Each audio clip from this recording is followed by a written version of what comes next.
Suzlon energy के share एक बार फिर से दबाव में हैं। आज 27 सितंबर को इसका शेयर करीब 3.5% गिरकर खुला।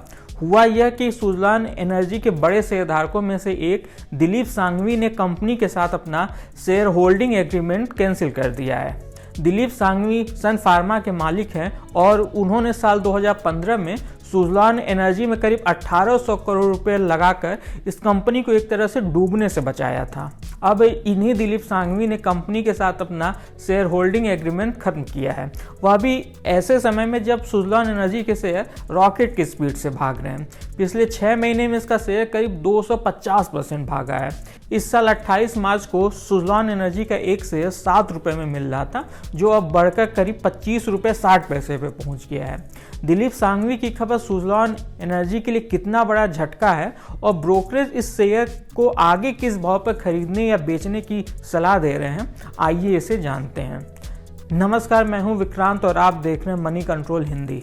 दिलीप सांघवी और उनके एसोसिएट ने सुज़लॉन एनर्जी के साथ पहली बार 2015 में शेयर होल्डिंग एग्रीमेंट किया था, जब उन्होंने कंपनी में 1800 करोड़ रुपए लगाए थे। फिर फरवरी 2022 में उन्होंने इसी एग्रीमेंट को रिवाइज किया था। अब दिलीप सांघवी ने इस एग्रीमेंट को कैंसिल कर दिया है, लेकिन खास बात यह है कि वो कंपनी में अपनी हिस्सेदारी को आगे भी बनाए रखेंगे। अभी उनके पास सुज़लॉन एनर्जी की करीब 12.72% हिस्सेदारी है। दिलीप सांघवी अभी अपनी हिस्सेदारी क्यों नहीं बेच रहे हैं? अपने बयान में उन्होंने इस बात को साफ किया है। दिलीप सांघवी ने कहा कि प्रधानमंत्री मोदी और भारत सरकार ने शुद्ध रूप से जीरो कार्बन उत्सर्जन का लक्ष्य रखा है और इस लक्ष्य को हासिल करने में विंड एनर्जी की काफ़ी बड़ी भूमिका होगी। विंड एनर्जी के लिए सबसे ज़रूरी चीज़ होती है विंड टरबाइन, और इसे बनाने वाली सबसे बड़ी कंपनियों में से एक है सुज़लॉन एनर्जी। ऐसे में वो कंपनी के भविष्य को लेकर उत्साहित हैं और उन्होंने कहा कि वो इसमें अपना निवेश अभी आगे बनाए रखेंगे।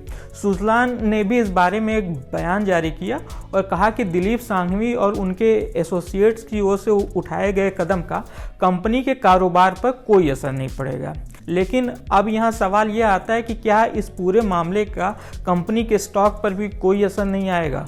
हमने इस बारे में इंडिपेंडेंट एनालिस्ट रवि सिंह से बात की और उन्होंने कहा कि आने वाले दिनों में सुज़लॉन एनर्जी के शेयर कुछ और नीचे जा सकते हैं। उन्होंने कहा कि जब तक ये पूरा मामला ठंडा नहीं पड़ जाता तब तक निवेशकों को इस स्टॉक से दूर रहना चाहिए। GCL ब्रोकिंग के रिसर्च एनालिस्ट वैभव सिंह का भी यही मानना है। वैभव सिंह ने कहा कि किसी बड़े निवेशक के उठाए कदम से अक्सर शॉर्ट टर्म में उस शेयर पर असर पड़ता है। हालांकि लंबी अवधि के हिसाब से अभी भी अधिकतर एक्सपर्ट सुज़लॉन एनर्जी के शेयर को लेकर बुलिश हैं। उन्होंने कहा कि दिलीप सांघवी मामले के बावजूद अभी भी कई ऐसे फैक्टर हैं जो सुज़लॉन एनर्जी के पक्ष में जाते हैं, जैसे कंपनी करीब 15 सालों के बाद शुद्ध रूप से कर्ज मुक्त हुई है।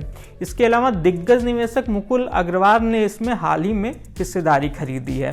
साथ में म्यूचुअल फंड्स ने भी कंपनी के करीब 50 करोड़ रुपए से अधिक के शेयर खरीदे हैं। इस सब चीज़ों ने निवेशकों को नए सिरे से सुज़लॉन एनर्जी के स्टॉक को लेकर सोचने को मजबूर किया है।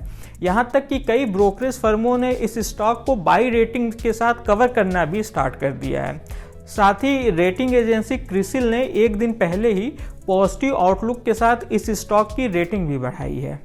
JM फाइनेंशियल ने सुज़लॉन एनर्जी के शेयर को 30 रुपये के टारगेट प्राइस के साथ बाई रेटिंग दी है।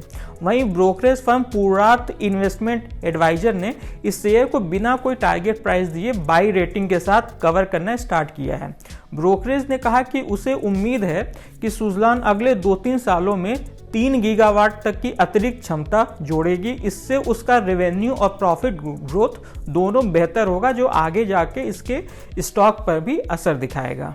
इस खास वीडियो में बस इतना ही, लेकिन हम यहाँ जाते जाते ये साफ करना चाहेंगे कि हमने स्टॉक्स को लेकर आपको जो भी राय या टारगेट प्राइस बताया है वो ब्रोकरेज फर्मों की खुद की राय है, न कि मनी कंट्रोल की। स्टॉक्स को लेकर कोई भी फैसला करने से पहले किसी सर्टिफाइड एक्सपर्ट से जरूर सलाह लें। बिजनेस और स्टॉक मार्केट से जुड़ी ऐसी ही खबरों के लिए आप हमारी मनी कंट्रोल हिंदी की वेबसाइट को विजिट कर सकते हैं। इसके अलावा आप हमें यूट्यूब, फेसबुक, इंस्टाग्राम और एक्स यानी कि ट्विटर पर भी फॉलो कर सकते हैं। Thank you.